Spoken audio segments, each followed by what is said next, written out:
नमस्कार, जय हिंद, जय श्री राम दोस्तों। शिवम चौधरी ऑफिशियल में आप सबका स्वागत है।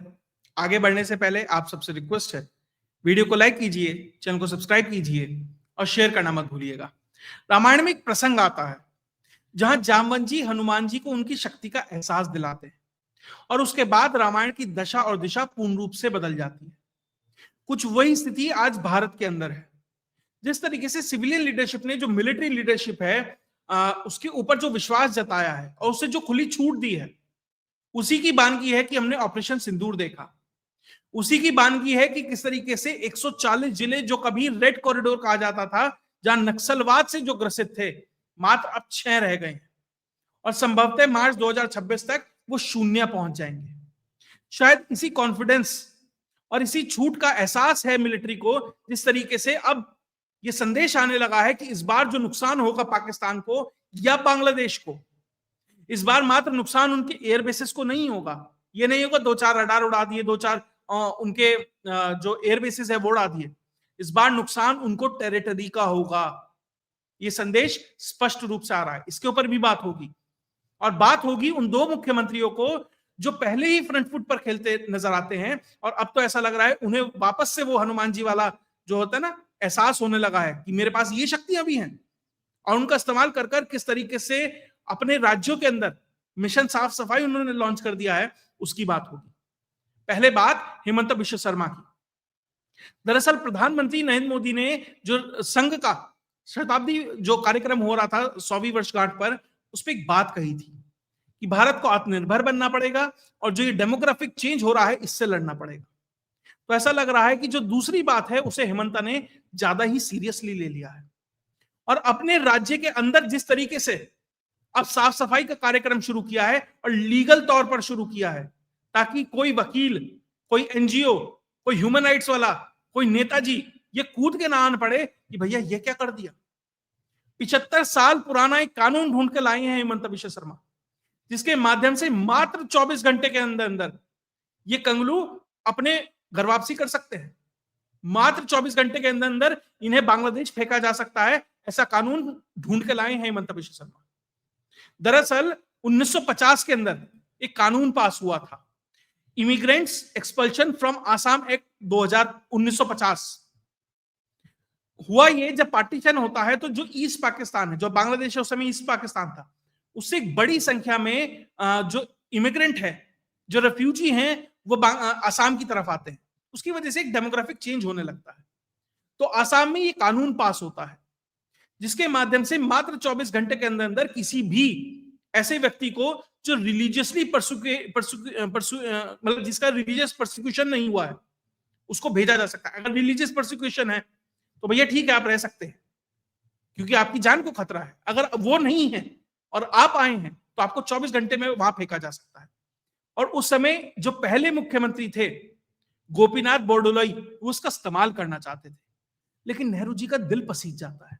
वो कहते अरे गोपीनाथ भाई, हमने तो नेहरू लियाकत पैक्ट किया हुआ है, लियाकत नाराज हो जाएगा, ऐसा मत करिए। वो अलग बात है, लियाकत ने नेहरू की एक नहीं मानी। आसाम हो, बांग्लादेश हो, किस तरह का वहां आज डेमोग्राफी है वो देख सकते हैं, लेकिन गोपीनाथ जी क्योंकि सेंटर का दबाव था, इसका इस्तेमाल नहीं कर पाए। लेकिन हेमंता तो अलग ही आदमी है, उसने कहा गोपीनाथ जी नहीं कर पाए तो हम करते हैं, और इस कानून का इस्तेमाल होने लगा है। जो भारत में सिटीजनशिप है वो तय करने का अधिकार सेंटर को है, सिटीजनशिप एक्ट है इसके लिए। लेकिन उसमें एक छोटा सा प्रोविजन है जहां इस कानून के तहत आसाम को ये स्पेशल पावर है कि वो अपने यहां तय कर सकता है कि कौन सिटीजन है और कौन नहीं, और उसको 24 घंटे के अंदर बाहर फेंक सकता है।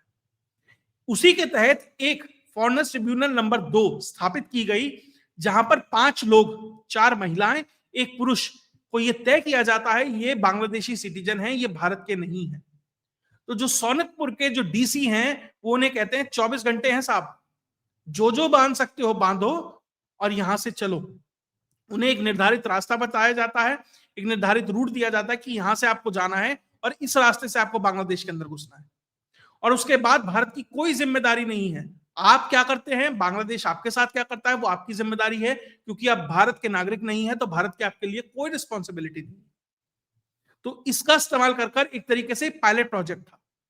आपने एक टेस्ट केस सेट कर लिया, आपने देख लिया कि कोई लीगल हिंड्रेंस तो नहीं है, कोई लीगल परेशानी तो नहीं है, कोई नेताजी तो नहीं बोलेगा, कोई एनजीओ वाला तो नहीं बोलेगा, कोई ह्यूमन राइट्स वाला तो नहीं बोलेगा, क्योंकि ये कानूनन है। आपने एक कानूनन रास्ता अपनाया उन लोगों को और आपने वो बाहर भेज दिया। ऐसा नहीं है कि कोई डिस्ट्रिक्ट एडमिनिस्ट्रेशन किस दिन तय करेगा कि भाई ये ना, ट्रिब्यूनल बनाया, स्थापित किया और उन्हें कहा कि आप नहीं है तो ठीक है, नहीं है तो जाइए। अब बहुत लोग कहेंगे भैया माइलॉट्स बैठ जाएंगे इसके लिए, तो क्योंकि भारत में कुछ भी बेहतर होने वाला होता है तो सबसे बड़ा डर ये होता है कि कुछ वकील और माइलॉट्स मिलकर उस प्रोसेस को रोक देंगे। क्योंकि जब यहां से पाकिस्तानी भगाए गए थे तो यहां तक कह दिया गया था कि पाकिस्तान से वापस बुलाए जाए, आप कैसे भेज सकते हैं, और स्थापित है वो पाकिस्तानी है उसके लिए भी। लेकिन 2024 के अंदर यही सुप्रीम कोर्ट इस पूरे के पूरे प्रोसेस को लीगल बता चुकी है, क्योंकि ट्राइब्यूनल ने तय किया, वहां केस चला, आपने केस लड़ा, हार गए, अब चलिए, इसका कोई इफ एंड बट नहीं है, आपको जाना ही पड़ेगा। और ध्यान दीजिएगा, और ये निश्चित है, अब इसका इस्तेमाल निश्चित तौर पर आसाम के अंदर किया जाएगा। और जो केंद्र सरकार है ऐसी ही जिम्मेदारी कई राज्यों को और दे सकती है, चाहे तो बंगाल को दे सकती है, लेकिन क्यों नहीं दे रही है वो सबको पता है। लेकिन फिलहाल ये जो पावर है वो आसाम के पास है, और हेमंता अब इसका इस्तेमाल करेंगे, निश्चित तौर पर करेंगे। जिस तरीके से आसाम के जंगलों को छुड़ाया जा रहा है, जिस तरीके से वहां से इलीगल लोगों को भगाया जा रहा है, वो वीडियोस में सब देख रहे हैं। अब उसका आपके पास कानूनन आधार है, उसका इस्तेमाल कर कर आप करते हैं तो निश्चित तौर पर बहुत ज्यादा प्रॉब्लम नहीं होगी। उसके बाद हेमंता को टक्कर दे रहे हैं योगी आदित्यनाथ। दरअसल योगी आदित्यनाथ ने जो ये एसआईआर की पूरी प्रक्रिया चल रही, क्योंकि अभी लगभग अलग अलग राज्यों में चल रही है, तो उत्तर प्रदेश में भी एसआईआर है, तो साफ संदेश है योगी आदित्यनाथ की तरफ से कि हर डिस्ट्रिक्ट के अंदर डिटेंशन सेंटर बनाइए, जहां पर भी इलीगल दिखाई दे उसे पकड़ो, उसमें डालो और उसे वापस जहां से आया है वहां भेजो। पाकिस्तानी है तो पाकिस्तान जाना चाहिए, बांग्लादेशी है तो बांग्लादेश जाना चाहिए। अब उत्तर प्रदेश के हर जिले के अंदर डिटेंशन सेंटर बनेंगे, और जो बहुत लोग चिल्लाएंगे ना ह्यूमन राइट्स ये वो, डिटेंशन सेंटर की फोटोज डालेंगे, इनह्यूमन है ये वो है, देखिए साफ बात है, जो भारत का नागरिक है उसके लिए पूर्ण रूप से हमारी सहानुभूति है, उसके सारे राइट्स भारत में सिक्योर हैं। जो गलत तरीके से राष्ट्रीय सुरक्षा के लिए खतरा बन सकता है, जो भारत के संसाधनों पर पल रहा है, उसके लिए हमारे लिए कोई भी सहानुभूति नहीं है, कि वो जानते समझते भारत के अंदर आया है, ये उसकी गलती है। और योगी आदित्यनाथ की सेहत पे तो वैसे ही इन लोगों का कोई फर्क नहीं पड़ता, ये कुछ भी चिल्लाए, योगी आदित्यनाथ को बुलडोजर चलाना है तो चलाते हैं, अगर अपराधियों के पैर में गोली मारनी है उनकी पुलिस को तो वो मारती है, तो योगी आदित्यनाथ को बहुत फर्क पड़ने वाला है, इसकी संभावना लगभग क्षीण है। तो दो बड़े राज्य, आसाम हो जहां डेमोग्राफी की बड़ी प्रॉब्लम है, उत्तर प्रदेश जहां लगभग 23-24 करोड़ की आबादी है, खुद में 5वां सबसे आबादी वाला देश बन सकता है, अगर वहां पर भी ये प्रक्रिया है, तो आप समझिए कि किस तरीके से जो ये केंद्र सरकार अब राज्यों के ऊपर जिस तरीके से उसने आउटसोर्स कर दिया है, वो जिस तरीके से एक्शन ले रही है, और जिस मिशन मोड में अभी कार्यक्रम चल रहा है, इस समझ आता है कि भारत अब इससे निजात पाने के लिए कहीं ना कहीं प्रयास कर रहा है कि भैया जो डेमोग्राफी की प्रॉब्लम हो रही है इसको चेंज करना है, इसको बदलना है। मैं कह रहा हूं अगर भारत में 5 करोड़ लोग रहते हैं, 3 करोड़, 2.5 करोड़, 2 करोड़, कुछ भी जाए भारत छोड़कर, तो भारत के संसाधनों पे एक बड़ी राहत मिलेगी। तो मैं नहीं कह रहा कि 100% लोग चले जाएंगे, सब तो नहीं जाएंगे, क्योंकि जिस तरीके से पश्चिम बंगाल से भी खबरें आ रही हैं, वहां जो बीएलओ है, जो अधिकारी हैं, गड़बड़ कर रहे हैं, बल्कि नोएडा में भी कई बीएलओ के ऊपर एफआईआर हुई है। तो कुछ लोग ऐसे हैं सिस्टम में जो कहीं ना कहीं गड़बड़ी करेंगे, लेकिन उसके बाद भी अगर आप 50-60% रिजल्ट भी ले आते हैं तो बहुत बेहतर है। मुझे लगता है कि एक बड़ी प्रोसेस है, बड़ी एक्सरसाइज है, रिजल्ट क्या आएगा तब तक के लिए इंतजार करते हैं, लेकिन इंतजार करने के मूड में नहीं है तो वो है आर्मी। जिस तरीके से सेना की तरफ से लगातार संदेश आ रहे हैं कि भैया इस बार जो पाकिस्तान है या बांग्लादेश है, जहां से भी होगा कार्यक्रम, क्योंकि दोनों ही इस बार रडार पर है, इस बार जो नुकसान होगा वो मात्र एयर बेसिस का नहीं होगा, रडार स्टेशन का नहीं होगा, इस बार जो जमीन है वो कब्जा की जाएगी। Land is the currency of victory, ये कहा था सेना अध्यक्ष ने अभी कुछ दिन पहले, और उन्हीं की बात को आगे बढ़ाते हुए जो जीओसी है western command, lieutenant general Manoj Kumar Katiyar Haridwar के अंदर थे, वहां पर राम प्रहार नाम से एक एक्सरसाइज चल रही है कि किस तरीके से अगर युद्ध होता है कहीं कोई भी ऐसी स्थिति होती है तो नदियों को कैसे पार किया जाए, तो उसके लिए एक एक्सरसाइज चल रही है राम प्रहार, उसमें वो बोल रहे थे।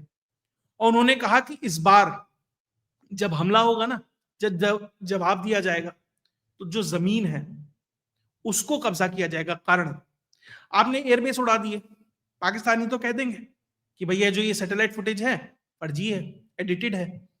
जो न्यूयॉर्क टाइम्स है, जो वॉशिंगटन पोस्ट है, वो तो कह देगा भैया 6 रफाल गिर गए, 10 रफाल गिर गए। आप कितना भी रिफ्यूट कीजिए, कितना भी मना कीजिए, उनकी सेहत पे कोई फर्क तो पड़ने नहीं वाला। वो अपनी ही बात को बार बार कहते रहेंगे। पिछले एपिसोड में ही बताया था कि ऑपरेशन सिंदूर के दौरान 2 लाख से ज्यादा ऐसे चैटबॉट्स, ऐसे अकाउंट्स एक्टिव थे सोशल मीडिया के ऊपर, जो चाइना चला रही थी, जो ये एक तरीके से पूरा नैरेटिव फैला रही थी कि भैया देखिए JF-17 और J-10 ने किस तरीके से राफेल गिरा दिए हैं, PL-15 ने भारत को कितना नुकसान पहुंचाया है।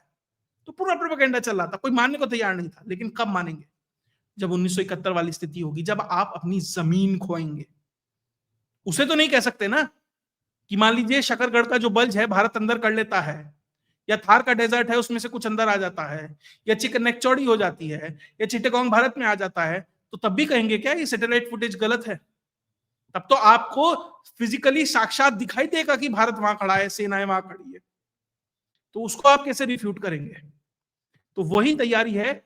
और ये लगभग दूसरा या तीसरा बयान है जो डायरेक्ट सेना की तरफ से आया है कि इस बार देखिए कब होगा ऑप सिंदूर, कैसे होगा ऑप सिंदूर, किस फॉर्म में होगा, अभी किसी को नहीं पता। लेकिन उससे पहले जो साइऑप्स है, जिस तरीके से भारतीय सेना वो साइऑप्स को खेल रही है। एक बच्चा होता है ना, उसे डर रहता है हमेशा कि शाम को कोई गलती कर देता है कि शाम को पापा आएंगे, जब पापा आएंगे 2-3 चांटे मारेंगे, वो तो अलग है, लेकिन तब तक जो डर बना रहता है वो बड़ा खतरनाक होता है। वही स्थिति अब पाकिस्तान हो, बांग्लादेश हो, उनके लिए बनी हुई है। वही डर है कि कहां से क्या एक्शन होगा। और यही बता रहे थे लेफ्टिनेंट जनरल मनोज कुमार जी। और वहां जो राम प्रहार की जो एक्सरसाइज चल रही है कि भैया किस तरीके से जो नदियां हैं उसको क्रॉस करना है, आपको चिनाब है, सतलज है, रावी है, ये नदियां क्रॉस करनी पड़ेंगी, एम्फीबियस ऑपरेशंस करने पड़ेंगे। तो भारत में इतनी सारी एक्सरसाइज चल रही हैं, त्रिशूल है, अभी राम प्रहार है, अखंड प्रहार है, बहुत सारी ऐसी चल रही है, पूरा प्रहार है। ये सब कुछ भारत के अंदर चल रहा है। तो ट्राई सर्विसेज एक्सरसाइज ये सब किस लिए हो रहा है? अगर भारत में जो रुद्र ब्रिगेड है वो तब भी बनाई जा रही है, किस लिए बनाई जा रही है? क्योंकि अटैक करना है, क्योंकि आपको स्विफ्ट तरीके से कोल्ड स्टार्ट से आप कोल्ड स्ट्राइक डॉक्ट्रिन क्यों चेंज किए? इसीलिए किए क्योंकि आपको भविष्य में इस इवेंचुअलिटी से निपटना ही पड़ेगा। देखिए युद्ध होना है, कब होगा नहीं कह सकते, होगा यह निश्चित है। 6 महीने, साल भर, 6 दिन, 6 घंटे, कोई नहीं कह सकता। लेकिन जिस तरह का डेस्परेशन पाकिस्तान की तरफ से है और बांग्लादेश की तरफ से है, आप ये मानकर चलिए ये होगा। और अगर यूक्रेन का युद्ध शांत हो जाता है, जो 28 पॉइंट का जो पीस डील है अगर वो साइन हो जाती है, तो आप उसके बाद ये मानिए जो अमेरिका है, जो नाटो है, उसकी नजर या तो चीन की तरफ होगी या भारत की। और भारत के लिए भारत को उसके लिए तैयार रहना पड़ेगा। इसीलिए ये रुद्र बटालियन हो, ये भैरव ब्रिगेड हो, ये मल्टीपल एक्सरसाइजेज हो, ये एम्फीबियस ऑपरेशंस हो, ये जितनी भी ड्रिल चल रही हैं अरेबियन सी और बे ऑफ बंगाल, ये उसी की तैयारियां हैं। क्योंकि पाकिस्तान को यह लगता है कि मेरे हाथ सिर पर अब ट्रंप का हाथ है, तो मैं जो चाहूं वो कर सकता हूं। और ट्रंप भी चाहता है कि पाकिस्तान भारत के साथ भिड़े, भारत उसे पीटे, वो और वल्नरेबल हो और हमारे खेमे में आए, उसका और इस्तेमाल किया जाए। इसीलिए ये तैयारियां उसी चीज को लेकर हैं, उसी चीज को ध्यान में रखकर है। और प्रीएम्प्टिव स्ट्राइक्स हों तो अचंभा नहीं होना चाहिए, क्योंकि ऑलरेडी जिस तरीके से आईएसआई एक्टिव हो गई है बांग्लादेश के अंदर, जिस तरीके से चिकन नेक के ऊपर उनका सर्वेलेंस हो, या पीओके में बॉर्डर के पास जिस तरीके से सर्वेलेंस बढ़ाया हुआ है, डर उनको पूर्ण रूप से है।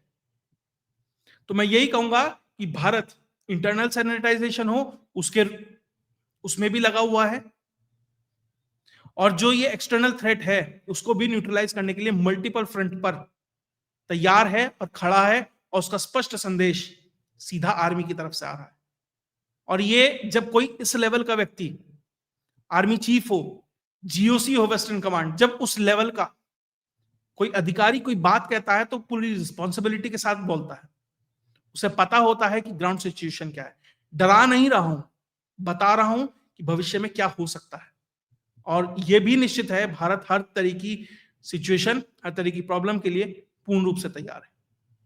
उसका जवाब 10 मई को हम देख चुके हैं। लेकिन हाँ, ऑपरेशन सिंदूर अब जिस फॉर्म में होगा उस तरीके से तो नहीं होगा, कुछ नया होगा। जो भी होगा अब वो भविष्य बताएगा, और निश्चित तौर पर उसी की तैयारियां हमारी फोर्सेस, हमारी सिविलियन जो लीडरशिप है वो कर रही है। अगर आपको वीडियो विश्लेषण अच्छा लगा तो वीडियो को लाइक कीजिए, चैनल को सब्सक्राइब कीजिए और शेयर करना मत भूलिएगा। जय हिंद, जय भारत।